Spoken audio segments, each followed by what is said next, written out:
wasuka ezweni laseBethlehem Juda wehlela ezweni lakaMowabi. Nawe sizokhumbula ukuthi ngesikhathi abahluleli bebhizi behlulela taken as a transition noma kwakuwushintsho lokuhola ezweni lama-Israyeli, ngoba lithi iBhayibheli uJoshua wayekade esephelile ngesikhathi abahluleli behlulela bakade kuzothatha uSamuel. Now uSamuel okuthathe kuyena uDavide, uDavide okuyena okuvele ngaye uKristu. Alibonke igama lenkosi. Now iBhayibheli ke lisitshela ukuthi bathe besahlulela wavele wasuka wathi mina nefamily yami angeke sakwazi ukwamukela lokuhlupheka noma lokulamba noma lefemani eqhubekayo ezweni. Let's go and try to find sithole enye indawo esingeke salamba kuyona. Alibonke igama lenkosi. Lithi ke wasuka ke befika ezweni lakaMowabi. Into eyenzakala lithi iBhayibheli wathi nje esahleli within 10 years wavele watholakala ebhubha noma wavele washona.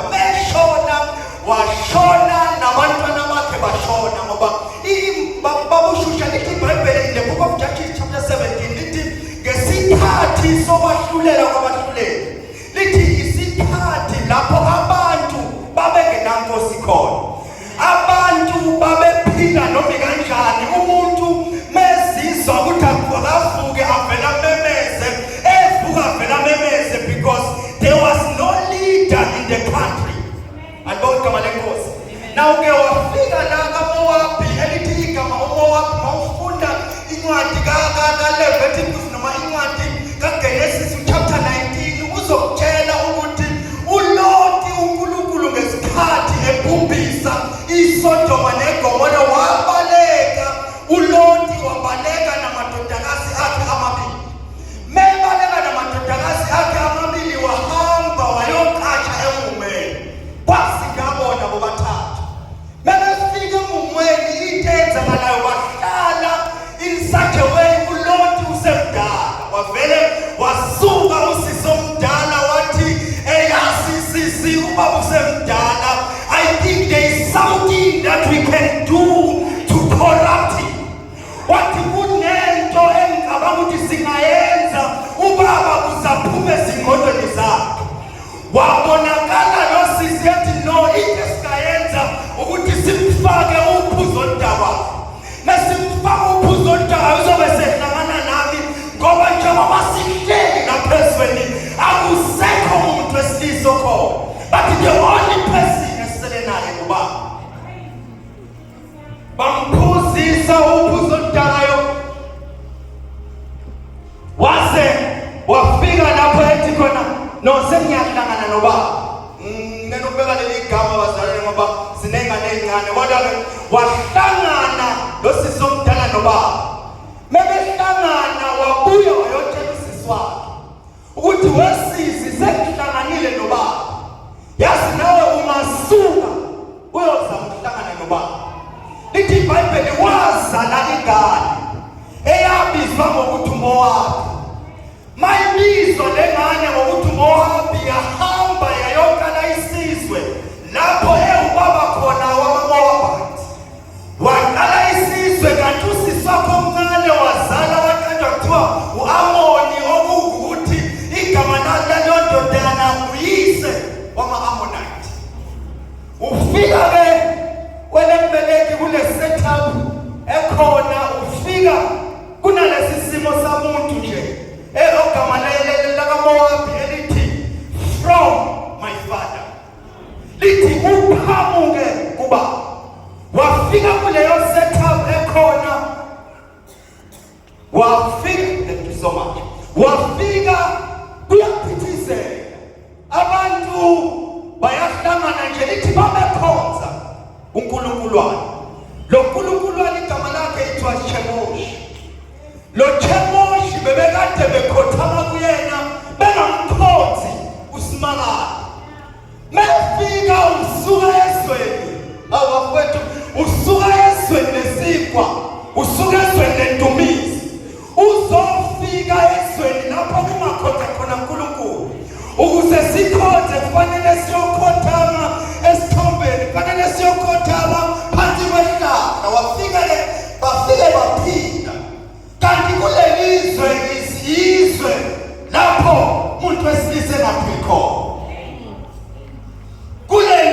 ilizwe ufika ezweni lapho umuntu wesilisa engaphili khona. Now lo nkulunkulu anabona umuntu wesilisa because in the person umuntu wesilisa there is a seed. Now kuleli lizwe wathi wabonakala ubaba eshona. Bese shonile ubaba umama usadidekile ukuthi yasengalahlekelwe umnyeni wami. Uthe esahlelele indlela kanjalo kwavele kwahamba amadodana. Within 10 years ompilo yakhe yavele yashintsha. Wabonakala lo sifazane amadodana ngesikhathi eshone kade seshadile. Asithathela amakhosikazi, besithathela amakhosikazi ahlala nawo. Ngathi namakhosikazi sayidloba nabayeni bavele bathatha. Shuthi kuleli lizwe phila khona the windows. Noma ile phila khona abantu ekuthiwa abafelokazi. Andibona igama lenkosi. Now wasuka ke uNaomi uthe esahlele. Ngiyakhuluma ngebazalwane. Uthe esahlele uNaomi wathola into yokuthi ezweni laseBethlehem Juda isinkwa sibuyile. Wavele wathi ukubuya kwesinkwa ukuhamba kwabo. Kuleli lizwe engithe ngifika kulona nginethemba lokuphila. Ngafike ngazithola ngifa. Wathi sekuhamba kwami wathi uyasukamba athi namakhosikazi nathi zaba nawo. Athi amakhosikazi ehamba nawo wavele uOpha wadecide ukujika. Wathi uRuthi into sengiyibonile ngenza ngabe ngisafuna ukujika. Into sengiyibonile ingenza noma uOpha ejika kodwa mina ngisajiki. Ngicela ukukhuluma nababili nabathathu ukuthi noma bejika kodwa wena ungasajiki. Noma beshintsha wena ungasashintsha. Wabonakala uRuthi lo ehambile nalo mama befika. Bafika ezweni abantu ba celebrate. Kanti abazi ukuthi umuntu abamcelebrate umuntu oqala inhlungu, umuntu ongasasiboni kufanele ngabe uyajabula noma uyajabulelwa. Umuntu oseyibiza ngokuthi uyimala ngokuthi uyimpilo yakhe impilo ebabayo. Ngoba whenever you depart from the presence, there is a consequences that you face. Amen. From departing from the presence. Wafika, but praise God which is still alive. Wabuya, befika abantu bamjabulela, waphonga injabulo yabantu. Ngoba kuyenzeka ukuphonga kwethu kuvele kusenze sifuna ukuphonga nabantu abasijabulelayo. Kodwa ngisho ukuthi ukudlula kwakhe ezintuthisweni kungakwenzi nabantu abakujabulelayo bakwenze ubafile izintuthiso zabo. Wafika mefika noRuthi ku chapter 2 ufika it a season. Engathi matshela umakhelwane ukuthi it a season. Mefika ufika kwisizini yokuvuna. Mefika kwisizini yokuvuna wathi uRuthi akusiyimpelo waseBethlehem. Kodwa into engizoyenza ngoba it a season. Angivele ngizithathe mina ngizihlanganise nesizini.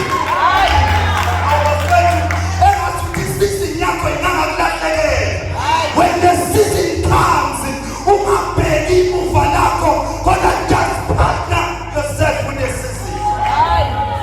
Ngoba ukufika kwesizini kwenza nokade ngasiwa kulelizwe kodwa ngoba it's a season avela sithole elipa because it's a season. Umuntu ongasiwa lesizini abafethu abanoma babushiya ngayikhetha nethumelo lithi iBhayibheli wasuka. You can take a seat there.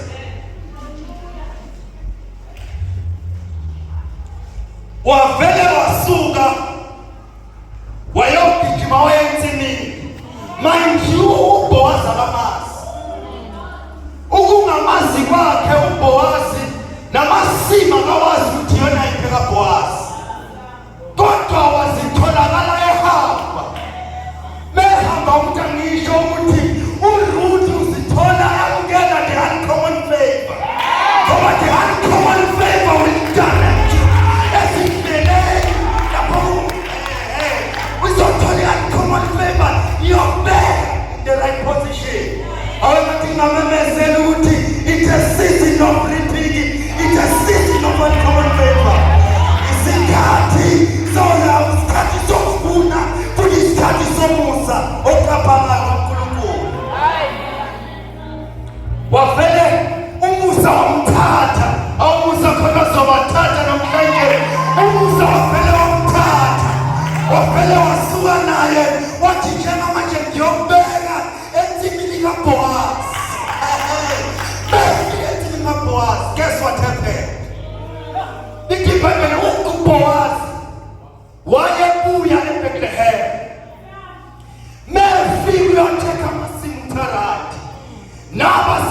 emasimini ba-right.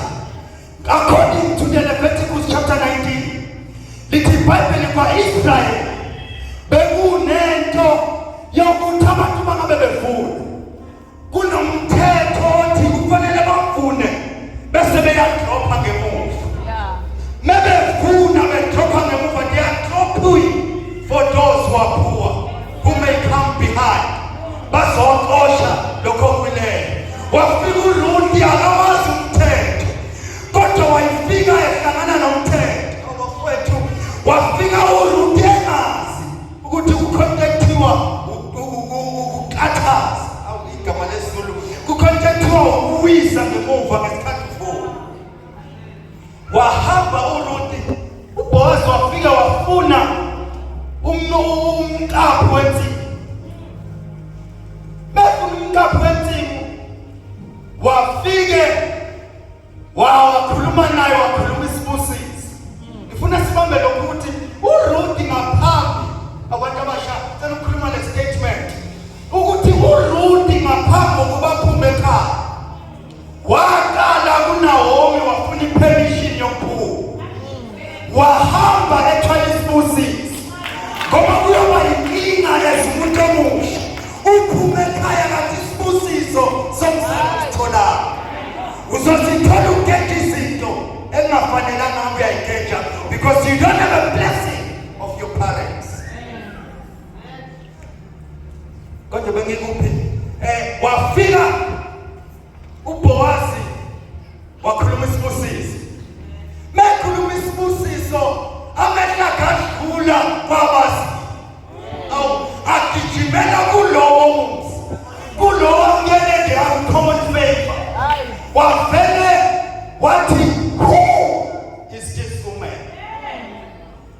I've never seen her and I don't know her, but I see her following. Kwazakala umlindi bengashongo ukuthi kade qaphela ukwenza wesifazane. Wazakala umlindi ukuthi lokho kusuke ekseni, engathi ngisho ukuthi lokho kusuke ekseni. Wabonakala umlindi bekhuluma ethi lokho kusuke ekseni lokho elandelile ngoba siyalandela. Wathi lokho kusuke ekseni into esithola kwabushushela sithola ukuthi yazi lo muntu lo beqaphela ukwenza kwalo kodwa engasho ukuthi uqaphelile.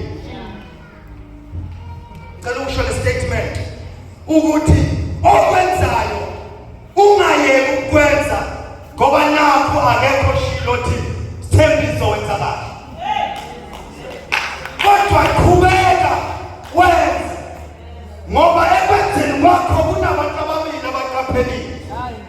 Kukhona izwe elibukayo kwenza kwakho.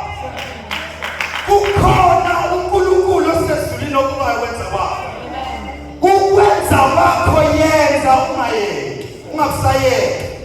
Noma ngekufika lethiyeka kodwa ungakusayeki. Ngoba ekwenzeni kwakho kukhona abaqaphelayo. Ekuqapheleni kwayo wonke umuntu, it's a principle ukuthi wonke umuntu owenza something kunemiphumela yokwenza okwenzayo. Mebuza leso statement wavele wathi bezofika ngikhuluma isibusiso bese ngiyahamba. Kodwa manje ngisahamba. Awuthi ngiyokhuluma nalo wesifazane sekuyafana. Wathi ake ngiyokhuluma nalo wesifazane. Wafika wathi kulo wesifazane, wena wesifazane ngiyacela kule nsimo ikhothoza. Amehlo akho makahlale kuyona. And amehlo akho njengoba ehleli kuyona kuthi ungamsasuka kule nsimo. Methi ungamsasuka kule nsimo ayisethi on top of that uzolandela emantombazaneni akule nsimo. Mawulandela emantombazaneni akule nsimo ngiyalile. Yazi bafowethu wathi ngiyalile ukuthi abafana abakangithinti. Now into yakule nsimo kaBoaz inento yokuthi wangena kuyona akabe sathintwa abantu abalonke. Into yakule nsimo kaBoaz inento yokuthi manje wahlangana nabantu bakhona uphila impilo right. According to 1 Corinthians chapter 3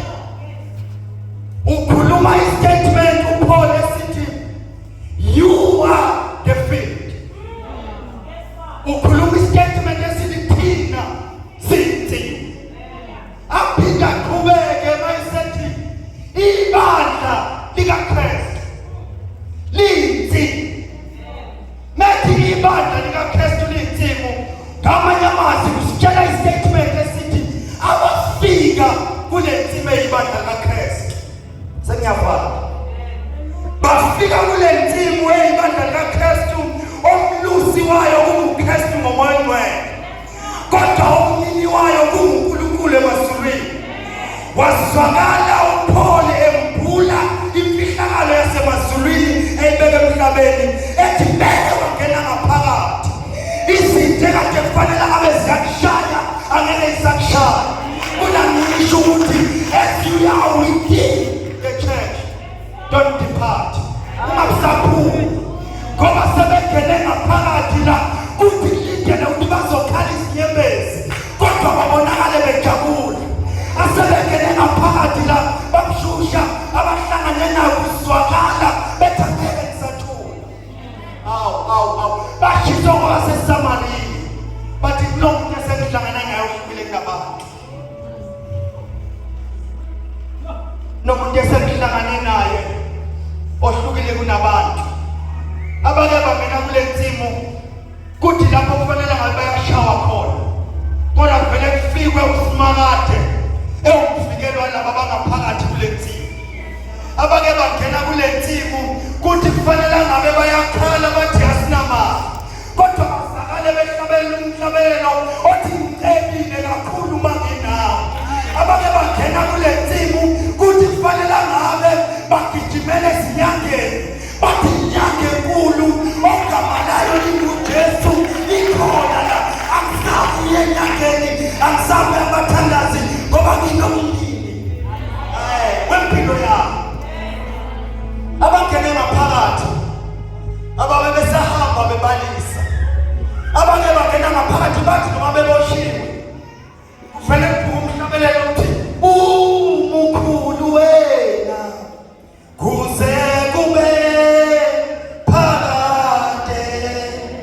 Balingiswa uPaul noSila abathe besentilongweni kufanele ngabakhala ngesimo sentilongo, kodwa bavele babona yena emkhulu kunokuboshwa kwabo. Kuda ngisho bazakuthi lo esinayo la ngaphakathi awuphithi uke wakhuluma istatement esithi sesingasuka siye, sesingavele siye ngoba sesithe safika kuye savele sabona siphila. Sesithe safika kuye singasuka siye ngoba amazwi okuphila siwathola kuye. Sesosuka kanjani